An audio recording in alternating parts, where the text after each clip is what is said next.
आणि आता सुरेश धस मुख्यमंत्र्यांची भेट घेऊन माध्यमांशी बोलण्याकरता पुढे आल्याचं आपण बघतोय। हेच ते सुरेश धस आहेत, आमदार सुरेश धस, की ज्यांनी सगळ्यांचा लाभ होता।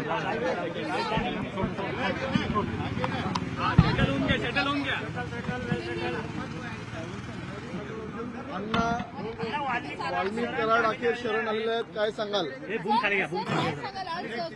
वाल्मिक कराड अखेर शरण आलेले काय वेगळी प्रतिक्रिया?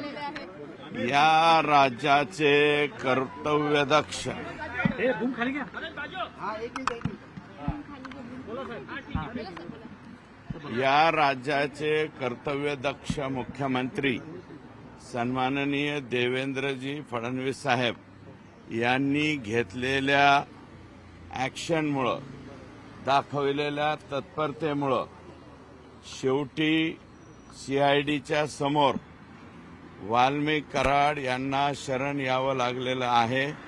प्रथमतः मी राज्याच्या मुख्यमंत्र्यांचं इतकं कणखर निर्णय आणि धडाधड निर्णय घेतले त्याबद्दल त्यांचं मी मनापासून या ठिकाणी आभार मानतो। आणि आता त्यांच्या प्रॉपर्टी सीज करण्याच्या संदर्भात जे सीआयडी म्हणजे परत सीआयडीचे आयजी, त्यांचे एसपी, डीवायएसपी आणि अन्य सहकारी ज्यांनी त्यांच्या पाठीमागं फार जोरामध्ये लागले आणि त्यांना शरण येण्यास भाग पाडलेलं आहे। आता कोर्टाकडे त्यांनी परमिशन मागितलेली आहे यांच्या प्रॉपर्टी सीज करण्याची। साधारणतः या आठवड्यामध्ये किंवा जास्तीत जास्त पुढच्या आठवड्याच्या ही न्यायालयीन बाब आहे, त्याच्यावरती मी टिप्पणी करू इच्छित नाही, परंतु लवकरात लवकर त्यांच्या प्रॉपर्टीज ह्या अटॅच झाल्या पाहिजेत। प्रॉपर्टीज अटॅच झाल्याशिवाय अन्य गुन्हे जे हे आका करत होते ते उघडे पडणार नाहीत। यांच्या प्रॉपर्टी सीज झाल्याच पाहिजेत, अन्यथा आम्हाला दुसरा मार्ग सुद्धा अवलंबावा लागतो का काय असं या ठिकाणी मला म्हणायचंय। आणि या ठिकाणी आणखी 3 आरोपी, ज्यामध्ये सर्वात सुदर्शन घुले हा जो प्रमुख आरोपी आहे, ज्याने सुरुवातीला संतोष देशमुख यांना गाडीच्या खाली खेचून डायरेक्ट तिकडे गाडीमध्ये, त्यांच्या गाडीमध्ये कोंबलेला आहे। मारहाणीमध्ये सुद्धा सर्वाधिक जास्त तो आणि प्रतीक घोले या दोघांनी त्या ठिकाणी जास्त ॲक्शन घेतलेली आहे। विष्णू चाटे हा आता सध्या 120B मध्ये घेतलेला आहे, परंतु त्याला जर व्हिडिओ कॉलिंग करून दाखवली असेल तर तो सुद्धा याच्यामध्ये 302 मध्ये येईल। आणि हे जे आका शरण आलेले आहेत, शरण आलेले आका हे 100% जर 120B मध्ये तर येतीलच, पण माझा अंदाज आहे हे जर काही त्यांनीही व्हिडिओ कॉल पाहिला असेल तर ते सुद्धा 302 मध्ये या ठिकाणी येऊ शकतात। वाल्मिक कराडांनी शरण येण्यापूर्वी थोडं पुढे घ्या ना, वाल्मिक कराडांनी शरण येण्यापूर्वी एक स्टेटमेंट दिलेलं आहे माध्यमांना। त्या स्टेटमेंटमध्ये त्यांनी असं म्हटलंय की राजकीय हेतू पुरस्पर माझ्यावरती कारवाई केली जाते। राजकीय हेतू पुरस्कार हे ते आता हे जोडायचे उद्योग झाले। कशाचं राजकारण आणि कशाचं काय? आम्ही कोणी राजकारत्यांनी तुम्हाला सांगितलं होतं का इतक्या चुकीच्या पद्धतीने संतोष देशमुखला मारा म्हणून? उगाच आपलं स्वतःच्या अंगावर आल्याच्या नंतर काहीतरी बोलायचं म्हणून ते बोलतायत। माझं मत असं आहे, तुम्हाला कोणी उद्योग सांगितला होता हा? ही अशीच घटना ऑक्टोबर 2023ला माझ्या मतदारसंघातील पाटोदा तालुक्यामधून घडली होती। O2 कंपनी होती। O2 कंपनीचे बंडगर नावाचे अधिकारी असेच उचलून चालले होते। उचलून चालल्याच्या नंतर त्या ठिकाणी हे काय परळी पॅटर्न आमच्या पाटोद्यात आणू नका असं मी स्वतः बोललो होतो आणि मग त्या माणसाला सोडून दिलं, नाहीतर कंपनीचा खालचा अधिकारी उचलायचा आणि त्याच्या वरच्या अधिकाऱ्याला फोन करायचा हमने इसको उठा के लाया है, इतना इतना देव नाही तो खतम, अशा प्रकारच्या धमक्या ह्या पचल्यामुळं हे आता 2 कोटीची खंडणी मागण्याची यांची हिंमत झाली. त्यातले 50 लाख रुपये मला वाटतं ऑलरेडी पोहोच झालेले होते. राहिलेल्या 1.5 कोटीसाठीच ही माणसं कोणी पाठवली होती? हे आकांनीच पाठवली होती. त्याच्यामुळं आका ऑटोमॅटिकली मला वाटतं या गुन्ह्याच्या बाहेर राहतील असं मला वाटत नाही.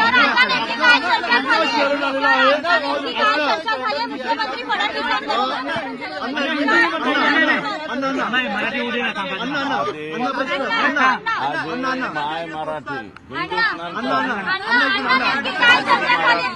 हिंदीवाले खाली करत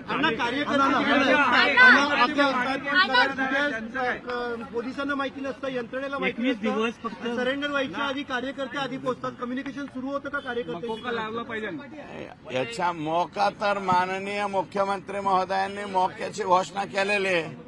त्याच्यामुळे या केसमध्ये 302, 120(ब), खंडणी आणि मोका हे सर्वच्या सर्व गुन्हे त्या ठिकाणी या सगळ्या आरोपींच्या वरती लागणार आहे.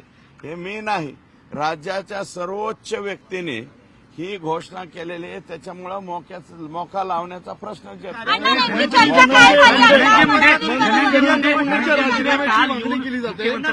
आणि आज आरोपी सरेंडर होतो. धनंजय मुंडे भेटल्यानंतर सरेंडर होतोय. हे तुम्ही धनंजय मुंडे साहेबांनाच विचारलेलं बरं राहील, मला न विचारलेलं बरं. तुमची काय चर्चा झाली आता फडणवीस साहेबांबरोबर? मी आता काहीही चूक केलेली नाही. मी आता माननीय मुख्यमंत्र्यांकडे गेलो होतो. ते फक्त जे खाली आपल्या ह्याच्यापुरते जामीनपुरते जे सरकारी वकील नेमलेले आहेत त्याच्यामध्ये एका शब्दाची त्रुटी आहे, ती त्रुटी दूर करावी अशा प्रकारची विनंती करायला सरकारची प्रतिमा स्वच्छ राहावी म्हणून धनंजय मुंडेंनी राजीनामा द्यावा अशी त्यांची थेट मागणी आहे का? कारण सरकारवरती आरोप होतोय सरकारची प्रतिमा मलिन होते, राजीनामा द्यावा का नवीन वर्ष? त्यांचा राजीनामा घेण्याचा न घेण्याचा प्रश्न हा माननीय अजितदादा पवार साहेब यांचा कंप्लीट आहे. त्याच्यामुळं त्याच्यावरती मी फारसं काय सरकारची प्रतिमा मलिन होते. सरकारचं नाव खराब होतंय तर मी फार छोटा माणूस आहे. मी एका 2.25 तालुक्याचा आमदार आहे. मी या बाबीवर निर्णय करू शकत नाही. नाही, आधी मराठी होऊ द्या, मग हिंदी में. यांची मागणी केलेली आहे त्या संदर्भात तुम्ही बोलता उज्ज्वल निकम. हो, उज्ज्वल निकम साहेब यांची सरकारी वकील म्हणून याच्यामध्ये नियुक्ती करावी असंही पत्र माझं आहे आणि मी त्याच गोष्टीसाठी इथं आलेलो आहे. आता साहेब मला आत्ता भेटणार नाही, उद्या सकाळची किंवा 10-11 वाजेपर्यंतची वेळ मिळेल. मी इंडोर्समेंट त्याच्यावरती घेईल आणि विनंती करणार आहे की केस चालवण्यासाठी माननीय उज्ज्वल निकम साहेब यांची सरकारी वकील म्हणून त्या ठिकाणी नियुक्ती करावी अशा प्रकारची विनंती मी करणार आहे. खंडणीचा गुन्हा जो माझ्यावरती आहे तो खोटा आहे असंही त्यांनी एका व्हिडिओमध्ये म्हटलं आहे. हे बघा, हे खोट आहे, मी नाही त्यातली अमुक तमुक हे आरोपी म्हणतच असतो. ते आता सगळं काही उघड पोलीस आहेत, ते सीआयडी आहे, सीआयडीचे आयजी साहेब यांच्या अध्यक्षतेच्या खाली ही एसआयटी नेमलेली, ते आता बघतील ना. ते काही छोटे मोठे अधिकारी थोडेच आहे, सीआयडीच्या टॉप याच्यावरती आहे आणि साहेबांनी त्यांच्यावरती जबाबदारी सोपवलेली आहे. हा मुद्दा जो आहे तो तुम्ही लावून धरला होता. आज शरण आलेले आहेत वाल्मिक कराड, यश आलं तुमच्या सगळ्या समाधानी आहात? हे बघा, ते शरण म्हणजे प्रॉपर्टी अटॅचची भीती. एक तर पोलीस घरादारापर्यंत गेलेले आहेत, त्यांच्या घरच्यांना उचलायला लागले चौकशीला, परत दुसऱ्या ठिकाणी उचलाउचली व्हायला लागली. मग शेवटी माणूस किती दिवस दम धरणार, म्हणून ते शरण आलेले आहेत. ते काही खुशीने वगैरे शरण आलेले नाहीत. पालक तुम्ही मागे बोलला होता की पुरावे लागतील. बीडच्या पालकमंत्री पदाबाबत आपली हे भूमिका काय बघा, आहे? पालकमंत्री हे ते विषय कृपया इथं काढू नका. संतोष देशमुख आणि त्याचा झालेला अमानवीय खून याच्यावरतीच प्रश्न विचारा. पालकमंत्री भूमिका घ्यायला मदत झाली अहो की पालकमंत्री हे झंटा फांटा कार्यक्रम आहे ते सोडून पालकमंत्री पदाच्या बाबतीत मागणी मी ही केलेली आहे की विशेष बाब म्हणून आदरणीय देवेंद्रजी फडणवीस साहेब यांनी आमच्या जिल्ह्याचं पालकत्व स्वीकारावं, पालकमंत्रीपद स्वीकारावं. एक आव्हानात्मक म्हणून, नक्षलाईट डिस्ट्रिक्ट म्हणून त्यांनी यापूर्वी मला वाटतं गडचिरोलीचं पालकमंत्रीपद स्वीकारलं होतं. तसं आव्हानात्मक म्हणजे हे जे आहेत ना, राख चोर, वाळू चोर, खडी चोर, मुरुम चोर, सगळे चोर जे आहेत हे सगळे एका लाईनमध्ये सरळ करायचे असतील तर त्याचं एकमेव उत्तर म्हणजे काय, तर देवेंद्र फडणवीस साहेब आमच्या जिल्ह्याचे पालकमंत्री व्हावे.